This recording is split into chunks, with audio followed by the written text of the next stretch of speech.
मनुष्यों की मूल पूंजी सत्कर्म ही है, शुभ कर्म ही है।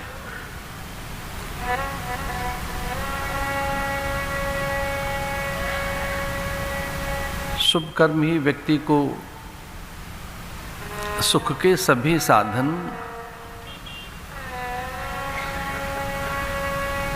उपलब्ध कराते हैं।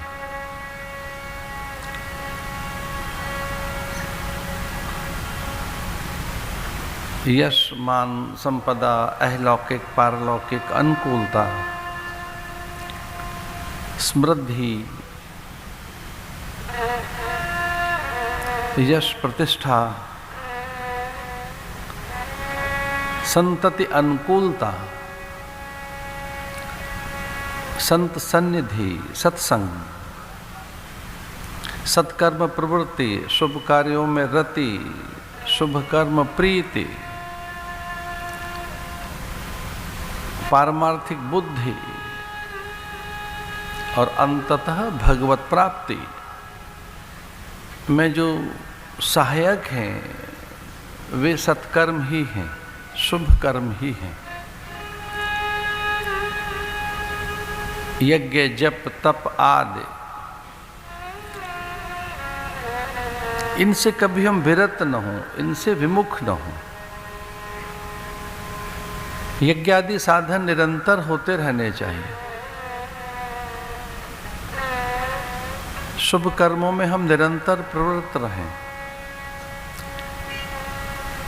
हमारी जितनी प्रवृत्तियां हैं, हमारे जितने प्रयोग हैं, जितने भी हमारे नवाचार हो सकते हैं,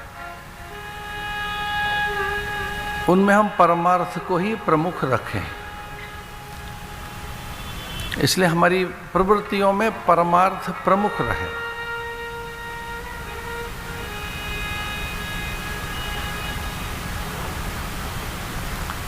शौच, संतोष, तपस, स्वाध्याय, ईश्वर प्राणिधानानि, ईश्वर को केंद्र में रखते हुए बाह्यांतर सुचिता के साथ संतुष्टो येन केनचित्, इसका अर्थ है ईश्वर का विधान सर्वथा कल्याणकारी है। उसके विधान के प्रति आदर रखते हुए तपः स्वाध्याय, अपनी दिनचर्या में तपः स्वाध्याय को प्रमुख रखें। ईश्वर प्राणिधानानि, और ईश्वर के निमित्त करते रहें उसे, उसका विस्मरण न हो। विपत्ति का मूल है भगवत विस्मरण, आत्म विस्मरण, सत्य का विस्मरण। शास्त्रों में दुख का कारण आत्मविस्मृति बताई गई है। जब जीव स्वयं को भूल जाता है, अपने स्वरूप को, अपनी सत्ता निजता को, अपने होने के सत्य अथवा अपने अस्तित्व को, अपने मूल को, तभी वो दुख को उपलब्ध होता है। इसे तपः स्वाध्याय का अर्थ है कि स्वयं के सत्य के साथ रहें, यथार्थ परक जीवन जिएं। ये विचार करते रहें कि असत्य क्या है, अनित्य क्या है, विकार क्या है, मरने वाली वस्तु है क्या। इस मरण धर्मा जगत में क्या अनित्य है जो नित्य नहीं है। नित्य अनित्य, शुचि असुचि, आत्म अनात्म, शुभ अशुभ का विचार ही विवेक है। विवेक का अर्थ है कि हम सत्य के निकट रहें। जब व्यक्ति विवेक शून्य होता है तभी दुख आते हैं। विवेक शून्यता का अर्थ ही आत्मविस्मृति। और ये विवेक सत्पुरुषों के सानिध्य से, शुभ कर्मों से, स्वाध्याय से प्रकट होता है।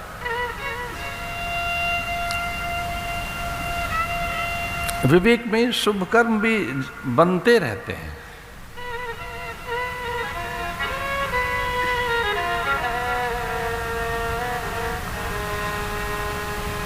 परमात्मा भी परमार्थ में ही संलग्न है। परमात्मा की भी जो मूल सत्ता है वो पारमार्थिक सत्ता ही है।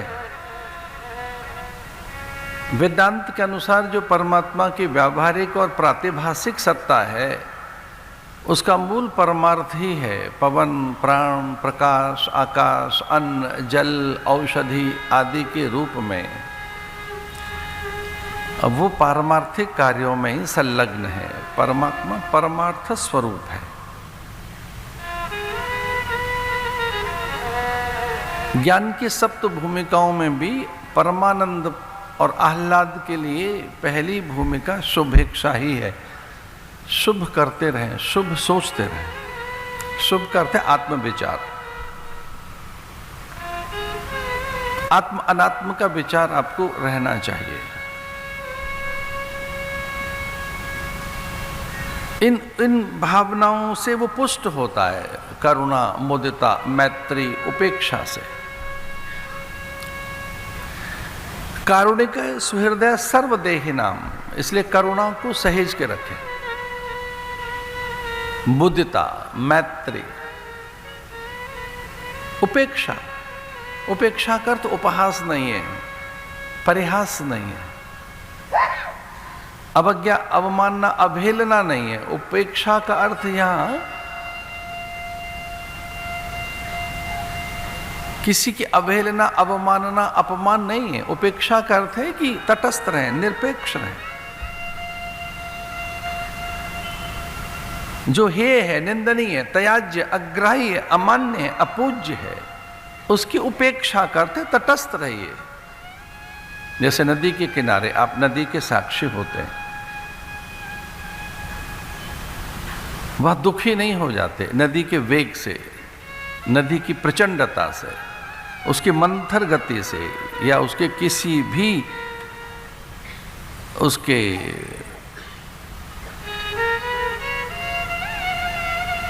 जो भी नदी में चल रहा है उस नदी की क्रिया से आप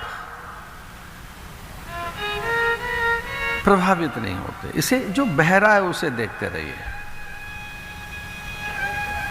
विवेक से जो सही नहीं है उसे निकालते रहें, उसे भूलते रहें, भुलाते रहें, छोड़ दीजिए उसे। Let go. आंग्ल भाषा में कहते हैं let go and forget it, leave it, throw it.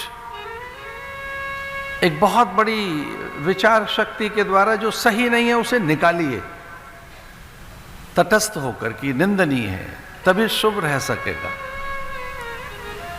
जो बहुत गहरा अज्ञान है, अविचार है, उसे निकालिए। सवितर दुरितानि परासुव, उसे बड़े बल के साथ, आत्मबल के साथ, संयम के साथ, बड़े विवेक के साथ उस हेय और निंदनीय का त्याग कीजिए। इसी का नाम है उपेक्षा। व्यक्ति की उपेक्षा नहीं करनी है, उस निंदनीय, हेय, त्याज्य, अमान्य, अग्राह्य, अपूज्य और उस विकृति की उपेक्षा करनी है। लेट गो, कि ये कोई बड़ी चीज नहीं है, इसको नहीं पकड़ना है। किसी के स्वभाव, किसी के विचार को, जो प्रतिकूल संवेदनाएं हैं, जो अच्छा नहीं लग रहा है, भौतिकीय जगत में, व्यवहार के जगत में, कहीं पड़ोस में, किसी व्यक्ति में, कोई दृश्य में, किसी घटना में, किसी संवाद में, किसी चर्चा में, किसी गोष्ठी में कुछ ऐसा हो रहा है जो व्याकुल कर सकता है, विचलित कर सकता है, हमें प्रभावित कर सकता है। वो अगर तमोगुण है, गहरा रजोगुण है, अगर वो वाद विवाद हो रहा है, वो वाद वितंडा हो रहा है, तो उस वितंडा में तटस्थ रहें।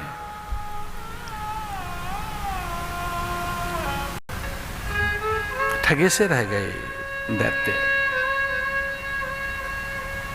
निष्प्राण, निस्तेज, निश्चेष्ट, प्राणहीन, मृतप्राय। अपने शिष्यों को मैदान में मरा हुआ देखा, एक भी दैत्य नहीं बचा। स्वर्ग पर फिर से शासन हो गया देवताओं का।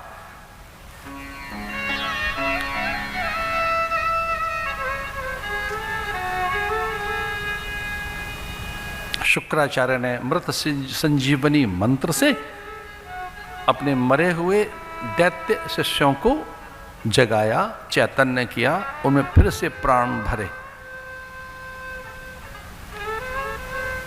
और कहा नारायण से कि आपने ठीक किया, पर मेरा मंत्र बल भी देखिए, मेरे मंत्र का भी तो चमत्कार देखो।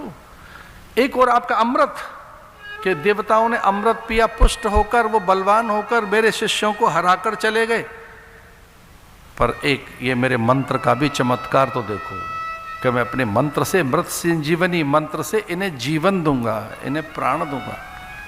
और शुक्राचार्य ने मृत संजीवनी मंत्र से अपने पराजित शिष्यों को पुनर्जीवन दिया।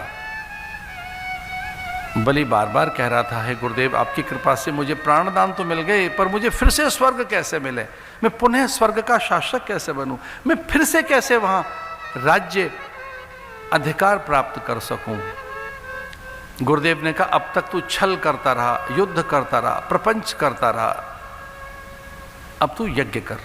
यज्ञ करने से तुझे बल प्राप्त होगा, यज्ञ से विष्णु स्वयं प्रकट हो जाएंगे। यज्ञ हुआ विष्णु, मेरी विधि से यज्ञ करेगा तो नारायण स्वयं प्रकट हो जाएंगे और तुझे सर्वस्व की प्राप्ति हो जाएगी। अरे यज्ञ से स्वर्ग क्या, भगवान स्वयं मिल जाएंगे तुझे। तू क्यों स्वर्ग मांग रहा है, तुझे परमात्मा की भी प्राप्ति हो जाएगी, तू सर्वजयी बली पराक्रमी बन जाएगा। पर मेरे कहने से ये यज्ञ कर, यज्ञ भी 100 यज्ञ कर।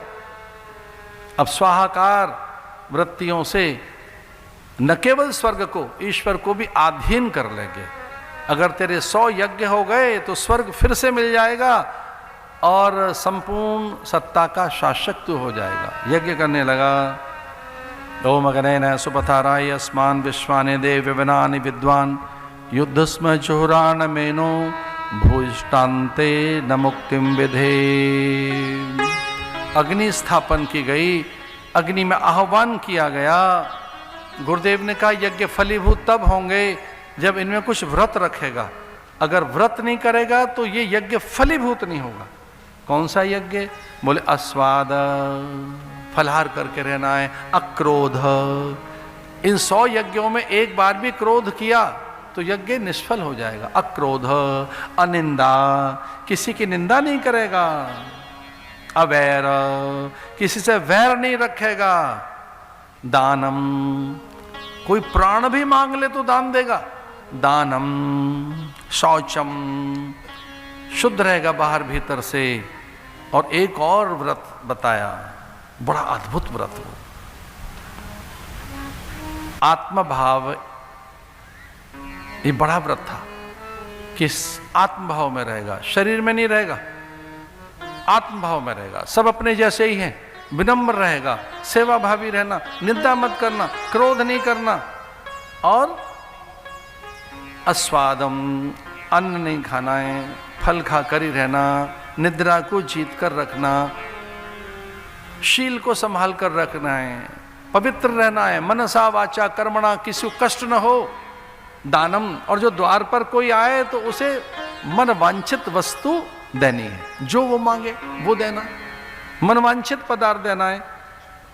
और इसी प्रकार से उसके यज्ञ होने लगे। 99 यज्ञ हो गए। 100वां यज्ञ जब होने को था तो कहते हैं कि भगवान नहीं बुद्धि दे दी अदिति को। अदिति तप करने लगी, इंद्र आदि भयभीत होकर फिर से नारायण को मांगने लगे अपने जीवन में। और भगवान अदिति के यहाँ उपेंद्र बनकर, बटुक ऐसे वामन बनकर प्रकट हो गए उनकी रक्षा के लिए। इसका अर्थ क्या है?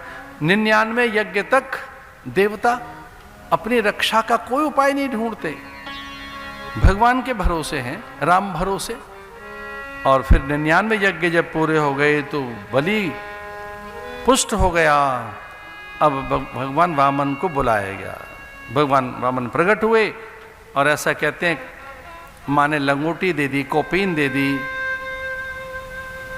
कौपीन बनता खलु भाग्य बनता, कौपीन किसने दी? माँ ने। मेखला कश्यप ने, यज्ञोपवीत देवगुरु बृहस्पति ने, रुद्राक्ष की माला महादेव ने दे दी। छत्र इंद्र के यहां से ही आ गया, स्वर्ग से।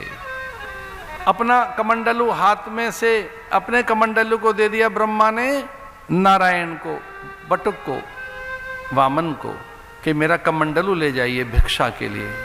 रुद्राक्ष की माला महादेव ने दे दी और कहा जाओ भिक्षुक बनकर बलि के यहाँ और कुछ उसके पुण्य ले आइए। आप जानते हैं कि उसका यज्ञ कैसे भ्रष्ट करना है। स्वयं भगवान नारायण यज्ञ मूर्ति हैं और अगर यज्ञ पूरा होता तो फिर से दैत्यों के हाथ स्वर्ग चला जाता। भगवान वामन बनकर निकले हैं, लेकिन संशय है सब देवताओं को। ब्रह्मा को बड़ा संशय हुआ, ये दाता है, ये स्वामी है, दीन है नहीं, मांगेगा कैसे? ये स्वामी है, सेवक तो है नहीं। जो दाता है वो दीन कैसे बनेगा? जो सबको देता है वो मांगेगा कैसे? इन्हें मांगना आता ही नहीं, इन्हें तो देना आता है, कहीं चूक न कर दे। तो सबने प्रार्थना की और महादेव को मनाया कि इसे भिक्षा लेना सिखा दो कि भीख कैसे मांगी जाती है। महादेव ने कहा भैया हमने तो भीख कभी नहीं मांगी। बोले महाराज आपने एक बार मांगी है काशी में अन्नपूर्णा से, सिखा दो। अन्नपूर्णे सदा पूर्णे शंकर प्राण वल्लभे ज्ञान वैराग्य सिद्ध्यर्थम भिक्षाम देहि च पार्वती।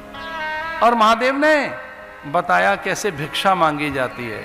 मार्ग रोक लिया वामन का और नारायण से कहने लगे रुको रुको, भीख मांगना हम सिखाते। कैसे मांगी जाएगी?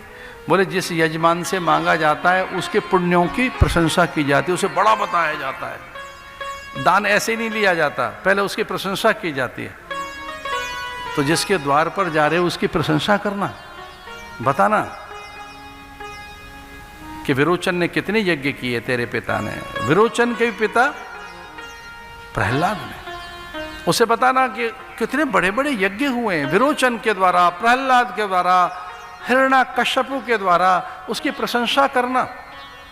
और भगवान ने कहा भाई कुछ योग युक्तियां हमको भी आती हैं, बस देखते रहो कि हम बलि से कैसे सर्वस्व लेकर आते हैं। और निकल पड़े भगवान।